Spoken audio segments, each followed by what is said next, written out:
लखनऊ के आशियाना के नीले ड्रम कांड ने सबको झकझोर दिया है कि कैसे एक बेटा अपने पिता को इतनी बेरहमी से मार सकता है।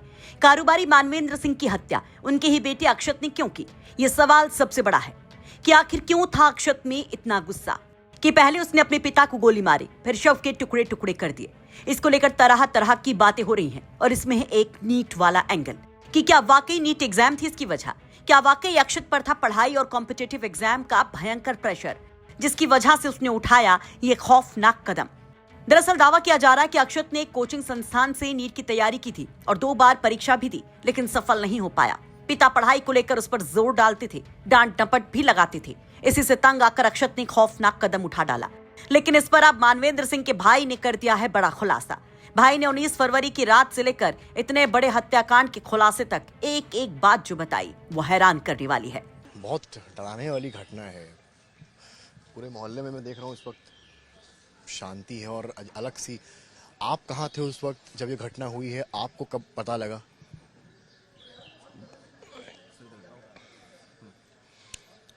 हमको 20 तारीख को मोबाइल स्विच ऑफ मिला सवेरे से। तब हमने इनकी लाने पता किया कि भैया स्विच ऑफ क्यों है।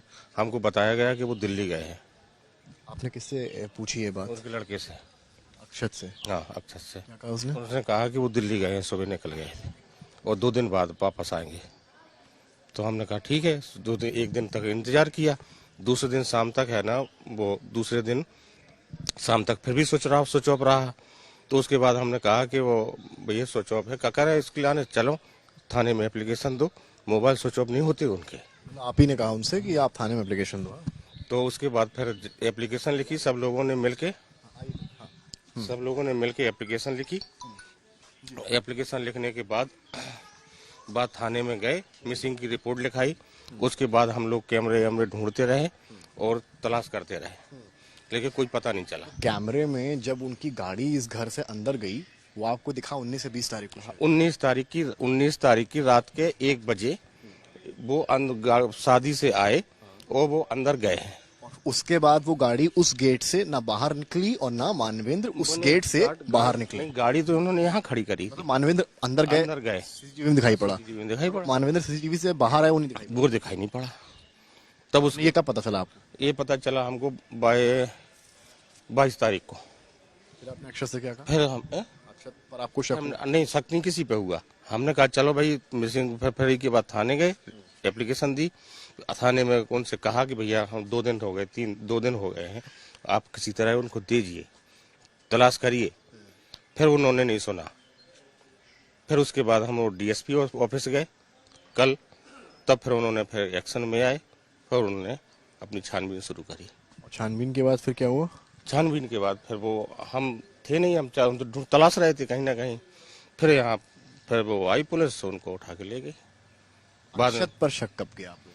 अक्षत पे शक नहीं गया। एंड पुलिस ने ढूंढा? हाँ, अक्षत पे कोई शक नहीं गया। तो अक्षत ने बॉडी कहाँ तीसरे नंबर पे रखी? नहीं, अभी तो जब हमको ये बताया गया कि तीसरे मंजिल पे है जो ना गोली मारी। ये पुलिस वालों का कहना था कि वो फिर जो भी वहाँ हुआ हो, ऊपर गई नहीं। नीले ड्रम में कटा हुआ शव आपके भाई का उनके ही बेटे के द्वारा आपने देखा? नहीं था, लेकिन हमने नहीं देखा। देख नहीं पाए? हम नहीं देख पाए। हमने तो कल जब ये बताया गया था कि भाई सब कटा हुआ है, पूरे हाथ पैर नहीं है, हमने कहा हमने देखा। आपकी आंखों में मैं आंसू भी देख रहा हूँ। मैं आपके तो खैर आपका तो बचपन उन्हीं के साथ गया है। बचपन क्या, हमारा 30 साल का साथ में खेले, साथ में पढ़े, सब कुछ साथ में किया, बिजनेस भी साथ में किया। 30 साल का साथ है। आपके लिए कितना दुखदाई है? हमारे लिए तो बहुत बड़ी समस्या है। तो समस्या सब लड़ना है, अपने आप पे आ रहा है। क्या करें, अपने लोग ऐसे हैं तो क्या कर सकते हैं। अक्षत भी आपके सामने बच्चा रहा है, आपने खिलाया, हमारे सामने पैदा हो गए हैं। क्या कारण रहा होगा? अब ये कारण पता नहीं चल रहा है। नीट लोग कर रहे हैं, इतना बड़ा कारोबार, वो जहाँ चाहते वहाँ। नीट का कोई ताल्लुकात नहीं। फिर क्या है? अब क्या बता दे, वो तो वही बता सकते हैं। भी चुप है। वो तो वही बता सकते हैं क्या है। दोनों को पता था इस बारे में, बहन भाई दोनों को? अभी नहीं बता सकते भाई, ये कुछ नहीं बता सकते। तो रोते हुए मानवेंद्र के भाई बताते हैं कि मानवेंद्र 19 तारीख की रात 1 बजे घर पहुंचे थे। उनके भाई को कभी इल्म नहीं था कि अक्षत ऐसा भी कर सकता है। वो नीट वाली बात से भी इनकार करते हैं। आपको बता दें कि 23 फरवरी की शाम को इस हत्याकांड का पुलिस ने खुलासा किया कि बेटे अक्षत सिंह ने ही लाइसेंसी रिवॉल्वर से मानवेंद्र को गोली मारी और मौत के बाद उनके शव के टुकड़े कर नीले ड्रम में भर दिया और धीरे धीरे उनको ठिकाने लगाने लगा। पुलिस के मुताबिक अक्षत ने ही मानवेंद्र की गुमशुदगी की रिपोर्ट लिखवाई थी। पुलिस को बताया था कि 20 फरवरी की सुबह करीब 6 बजे पिता ने उसे जगाकर कहा कि वो दिल्ली जा रहे हैं और 21 फरवरी दोपहर तक लौट आएंगे। इसके बाद उनके तीनों मोबाइल फोन बंद हो गए और वो घर वापस नहीं आए। गुमशुदगी की रिपोर्ट दर्ज होने के बाद पुलिस ने मानवेंद्र सिंह की तलाश शुरू की। इस दौरान उनका आखिरी मोबाइल लोकेशन काकोरी में मिला, लेकिन वहां मोबाइल नहीं मिला, जिस पर शक गहराया। पुलिस ने अक्षत से गहरी पूछताछ की। बार बार अक्षत अपना बयान बदलता रहा और आखिरकार सख्ती के आगे अक्षत टूट गया और उसके बाद जो सच निकला उससे हर कोई रह गया सन्न। पुलिस के मुताबिक अक्षत ने जो कबूल किया उसके मुताबिक 20 फरवरी की सुबह अक्षत का अपने पिता मानवेंद्र से पढ़ाई को लेकर झगड़ा हुआ था। पिता बेटे को पढ़ा लिखा कर कोई बड़ा अधिकारी बनाना चाहते थे। उस पर कॉम्पिटिटिव एग्जाम की तैयारी का प्रेशर था। देखिए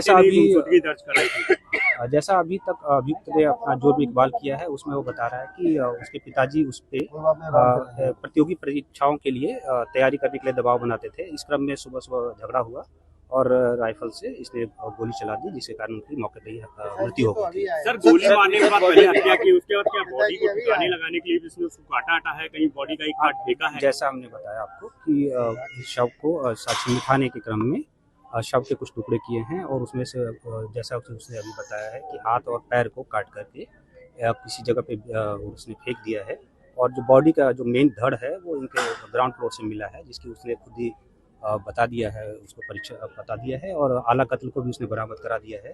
अन्य साक्ष्यों की हम लोग संकलित कर रहे हैं, जैसा होगा आपको अपडेट करेंगे। आपको बता दें कि मृतक मानवेंद्र अच्छे खासे बिजनेसमैन थे। उनके पास 4 पैथोलॉजी लैब और 3 शराब की दुकानें थी। घर परिवार पैसे से संपन्न था, लेकिन होनी को मानो कुछ और ही मंजूर था। फिलहाल पुलिस ने अक्षत को गिरफ्तार कर लिया है और हर एंगल से इस केस की पड़ताल कर रही है।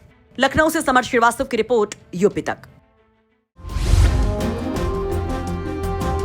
राहुल जी पदयात्रा कर रहे हैं, वो कर रहे हैं, 10 दिन के बाद खत्म हो जाएगा। जमीन पे अगर नहीं आएगा तो क्या मतलब? राहुल जी के पदयात्रा करने के क्या क्या कारण है, क्या क्या मुद्दे हैं, किस बात को लेके चल रहे हैं? भाई अकेला चना भाड़ नहीं फोड़ पाएगा। तो मुझे अधिकृत कर दें कि मैं अपने हिसाब से संगठन उसका बनाऊं और उसका चलाऊं और 6 महीने आप देखिए, अगर सही हो तो आगे बढ़ा दीजिए। मुझे प्रांतीय अध्यक्ष बनाया गया। 13-14 जिले पड़ते हैं पश्चिम में। तो जब मैं बना तो वहां मैंने संविधान बचाओ संकल्प सभा चलाई। तो संदीप जी का फोन आया, नसीमुद्दीन जी ये मत करिए। क्यों का कोई जवाब नहीं। इसके बाद पोलिंग बूथ कमेटियां बनाना शुरू की। यहाँ बैठे हैं पश्चिम के लोग भी। शुरू की, मैंने बात की, उन्होंने कहा नसीमुद्दीन जी ऐसा मत करिए। संदीप जी जो प्रियंका गांधी की टीम के, उनके कहने का मतलब ये होता था कि प्रियंका जी कह रही हैं। तब प्रियंका जी प्रभारी थी, महासचिव थी ऑल इंडिया कांग्रेस कमेटी की, लेकिन प्रभारी उत्तर प्रदेश की थी। तो मत करिए। और भी काम जो किए गए, मेरी आदत थी कि अगर कोई मर गया है, बैठे हुए हैं नसीम भाई, तो इनके साथ भी हमारी पार्टी का हो ना हो कोई भी, अगर मैं वहां गया किसी जात का, मैं उसके घर जाता था। मैं जीवन तो नहीं दे सकता, अपने जीवन नहीं बचा सकता, दूसरे को क्या दूंगा? जब मेरी मौत आएगी मैं भी चला जाऊंगा। लेकिन सुख दुख में शामिल होना मैं अक्सर जाता था। मैं शांति से नहीं बैठना चाहता था और वहां इस पैटर्न पे काम करने का कोई स्कोप नहीं। वहां पर जनसभा कर लीजिए, टेबल टॉक कर लीजिए, योजनाएं बना लीजिए, तो वो ठीक है। हालांकि अब पोलिंग बूथ कमेटियां बनाना शुरू की हैं।